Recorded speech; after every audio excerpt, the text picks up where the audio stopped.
world protected them. The law defended them. Society painted them as angels. But behind that curtain of purity, they played roles far darker. 47, South Carolina, a place where green plantations stretched as far as the eye could see, and behind every lush field stood the blood, sweat, and silent screams of slaves. History books describe the elegance of plantation houses, their white pillars gleaming under the sun, families posing in polished portraits. But those same books rarely whisper the names of the enslaved men and women whose broken backs built that world. And yet, among those silenced voices, one name rises, sharp and unforgettable. Hannah Morrison. She wasn't a warrior in the fields. She wasn't a leader of a bloody uprising. She didn't run away in the dead of night with chains clinking around her ankles. Her battlefield was the kitchen. Her weapon, food. And with that weapon, Hannah did something that terrified every master in the South. She poisoned them. Hannah wasn't born free. She entered the world in chains, a world that told her from her first breath that her life was not her own.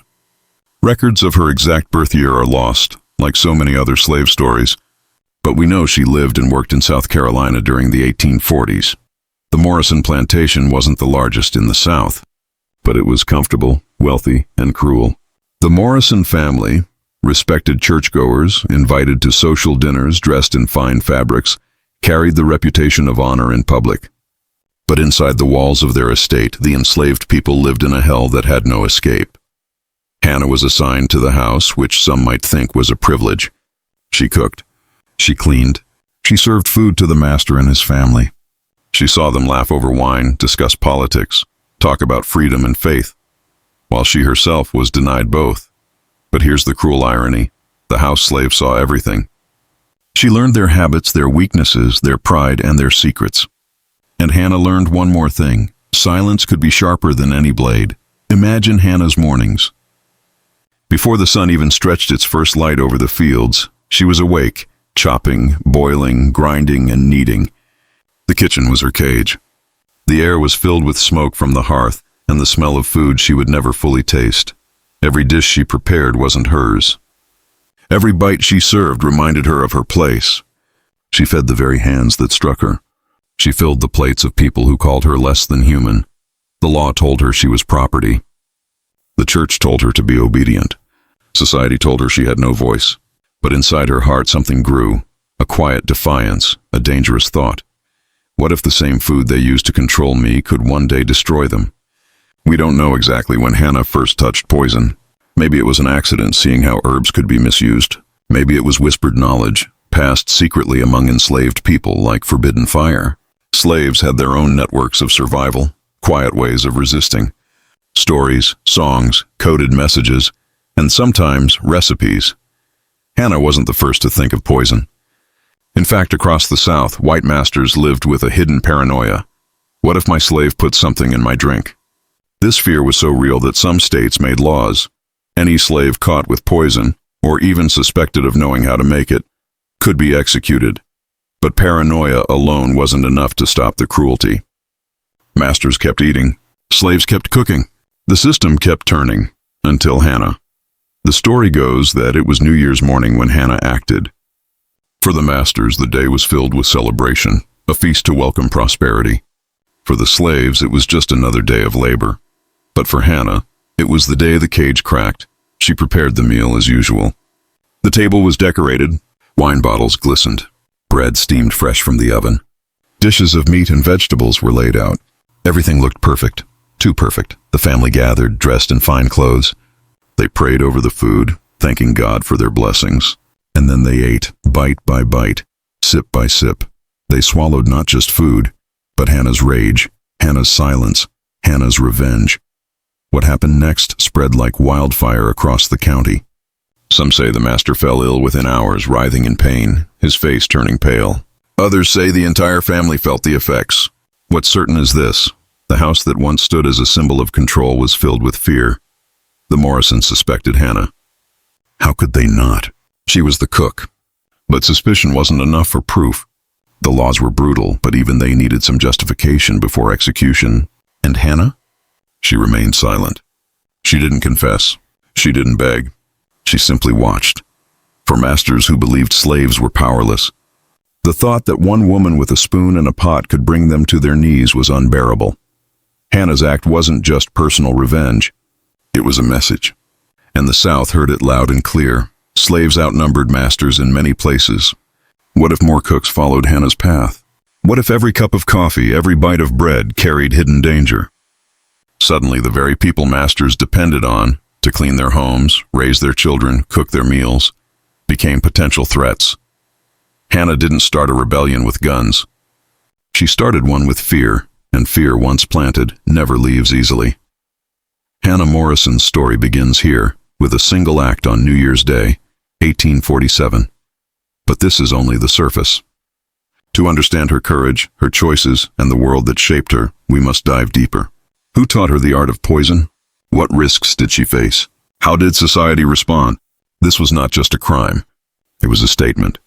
A silent war waged from the shadows of the kitchen, and Hannah Morrison, a woman denied her name in history books, carved it into eternity with her act of defiance. The Morrisons' dining room had never known silence like this. Plates clattered to the floor, groans echoed off the high ceilings, and fear, raw and primal, spread faster than the poison itself. For the first time, the master's family felt a fraction of the helplessness they had forced on others. Word spread. Neighbors came rushing. Doctors were summoned, whispering in corners, glancing nervously at Hannah as though her very presence carried danger. The family wanted answers. How could their trusted servant, the quiet, obedient woman who had been in their kitchen for years, betray them this way? But betrayal was their word. For Hannah, it wasn't betrayal at all. It was justice. That night, while the master clutched his stomach and his wife prayed in panic, Hannah sat outside the kitchen door, staring into the dark fields. Her hands were steady. She knew the risk. Slaves had been executed for far less, for teaching themselves to read, for refusing an order, for simply running away, and here she was, accused of the most unforgivable act, striking at the very heart of white supremacy, not with rebellion in the fields, but with a spoon in her hand. By morning, the Morrison estate was buzzing with fear. Neighbors advised the family to act quickly. If word spread too far, it could inspire others. Imagine the thought, one slave woman poisoning her masters and walking free. That image was too dangerous for the South to tolerate. The Morrison patriarch wanted her whipped until she confessed. His wife insisted she be sold far away, where her story would vanish into the silence of another plantation. The law, however, was harsher. South Carolina statutes made it clear. Slaves accused of poisoning faced death. But something unexpected happened. Hannah didn't crumble. She didn't plead. She didn't even defend herself. She simply stood, her back straight, her eyes unblinking. Her silence was not weakness. It was power, and that silence haunted them more than any words could. Why poison? Why not flee? Why not take up arms and join others who dreamed of revolt? To answer that, we must understand Hannah's world. In the 1840s, South Carolina was a land on edge. Memories of rebellion still burned in the minds of white Southerners. The Stono Rebellion of 1739, where enslaved men rose with weapons, killing dozens before being crushed, remained a scar on white memory. The Haitian Revolution decades earlier had sent shockwaves through the South. Enslaved Africans in Haiti had risen, defeated Napoleon's army, and built the first free black republic. To the masters, those stories were nightmares. To the slaves, they were fuel, but rebellions came with cost. Most were crushed brutally, leaving bodies hanging from trees as warnings. Escape was no easier. For every slave who followed the North Star to freedom, dozens were caught, whipped, mutilated, or sold further south. Hannah wasn't a warrior or an escape artist. She lived in the kitchen, where every spice jar, every herb, every root was within reach. There, survival knowledge passed in whispers. The enslaved knew which plants healed and which killed. Women especially carried this knowledge, blending African traditions with what they learned on American soil. It wasn't just medicine. It was memory. Memory of control over life and death, in a world designed to strip them of both. For Hannah, poison wasn't only a weapon. It was a statement. I can touch the untouchable. I can strike where you least expect. I can turn the tools of my oppression into tools of resistance. News of her act traveled. Other planters heard the rumors. A slave woman, in her own quiet way, had terrified a white family. The masters whispered among themselves, checking their cups more carefully, watching their cooks with suspicion. For the enslaved, the story spread differently. Around fires at night, in hushed conversations in the quarters, Hannah's name became legend. She was living proof that the enslaved were not powerless, that even in chains, even in silence, resistance was possible. Not everyone supported. Some slaves feared her actions would bring harsher punishments for them all. And they were right. After stories like Hannah's, slave codes grew stricter, punishments harsher, surveillance tighter. The White South reacted with terror, because Hannah had struck at their deepest fear. They had always known that slavery was built on fragile ground, on violence, on fear, on laws written to defend cruelty. And they knew that if the enslaved ever realized just how much power they held in silence, the system could collapse. Plantation owners began whispering at their gatherings. "Did you hear about the Morrison woman? The one who used poison?" Some called it rumor, others swore it was true. But truth wasn't the point. The fear itself was enough to shift their world, and fear always demands control. By spring of that year, new rules began appearing across plantations. Cooks and house slaves were watched more closely. Herbs and roots that once lay openly on kitchen shelves were locked away. Slave quarters were searched, sometimes violently, under the excuse of looking for hidden powders or strange mixtures. For the enslaved, life grew harder. Small freedoms, gathering at night, sharing food, even speaking too long in groups, were restricted. The masters told themselves it was necessary, that it would keep order. But in truth, every new restriction was a confession of weakness. The system was cracking, and Hannah's shadow was the hammer. Yet inside the quarters, her story refused to die at night. When the day's labor left bodies aching and spirits drained, whispers moved through the dark. Hannah's act became a kind of code, half warning, half inspiration. Some spoke of her with awe, calling her brave, almost saint-like. Others shook their heads, insisting she had brought danger on them all. Imagine the scene: a fire burning low, children drifting to sleep on mats, elders murmuring old songs. A young woman leans closer, whispering, "Did you hear what Hannah Morrison did? She made them choke on their own power." And for just a moment, a flicker of hope appears in tired eyes. Because even if her act brought punishment, it also brought proof. The masters could bleed. They could suffer. They could be touched. But there was another layer to this story. The silence of Hannah herself. She never confessed.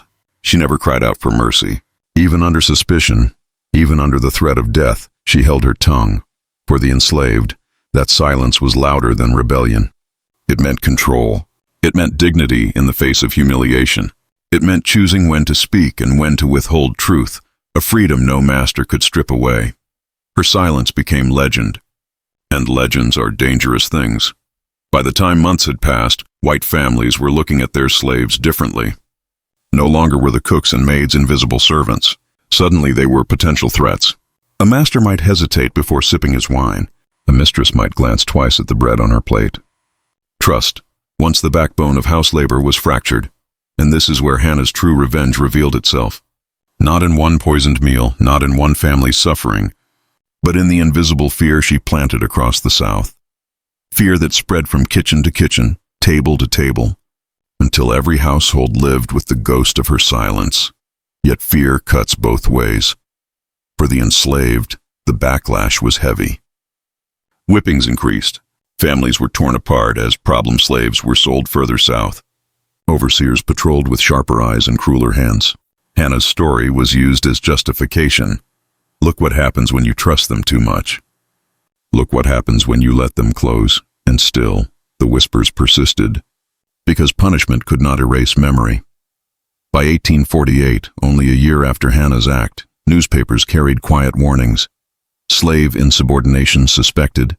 Poisonings rumored. The stories were often vague, never naming names, never admitting too much.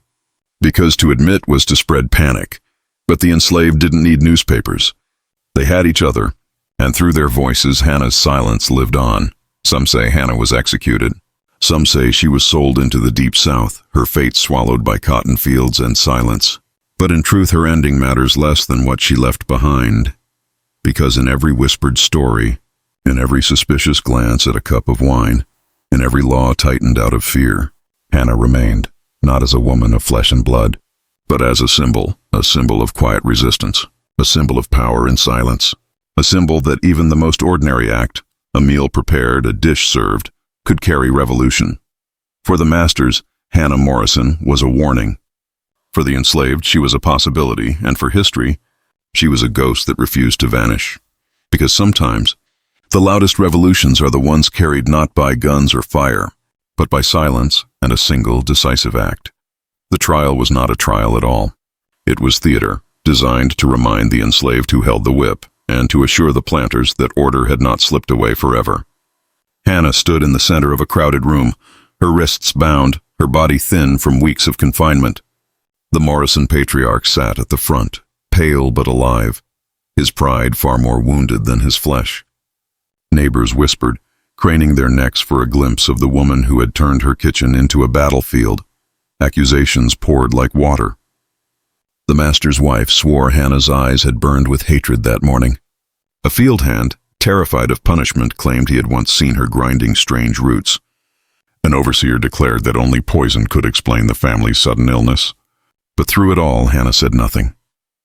That silence unsettled them more than if she had screamed. Silence is defiance. Silence is refusal. And in a world where every enslaved person was expected to bow, beg, and confess, Hannah's silence was louder than any weapon. The court pronounced her guilty. The sentence, death. But death did not come quickly.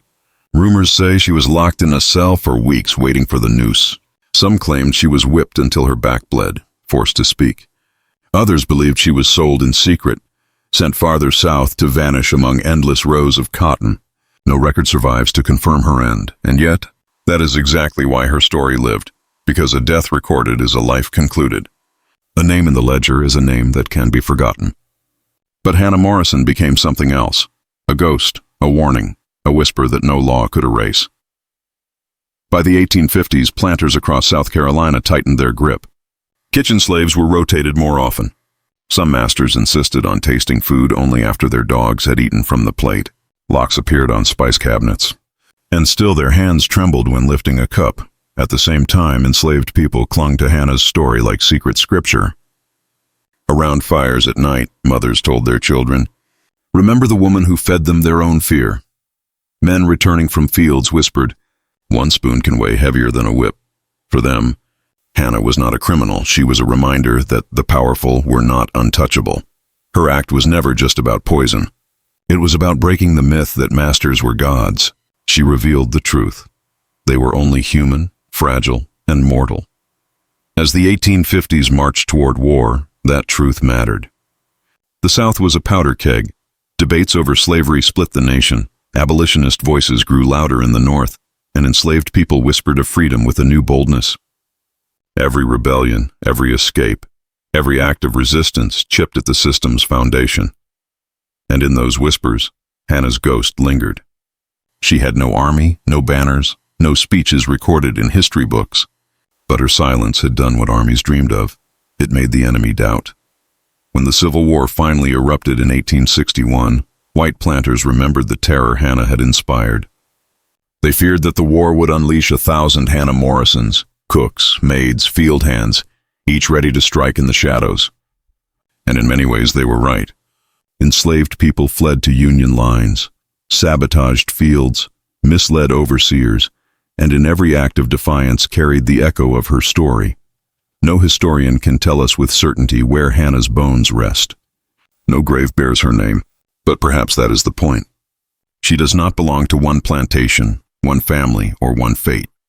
She belongs to every whisper of rebellion, every fearful glance at a dining table, every small act of defiance that said, "We are not powerless."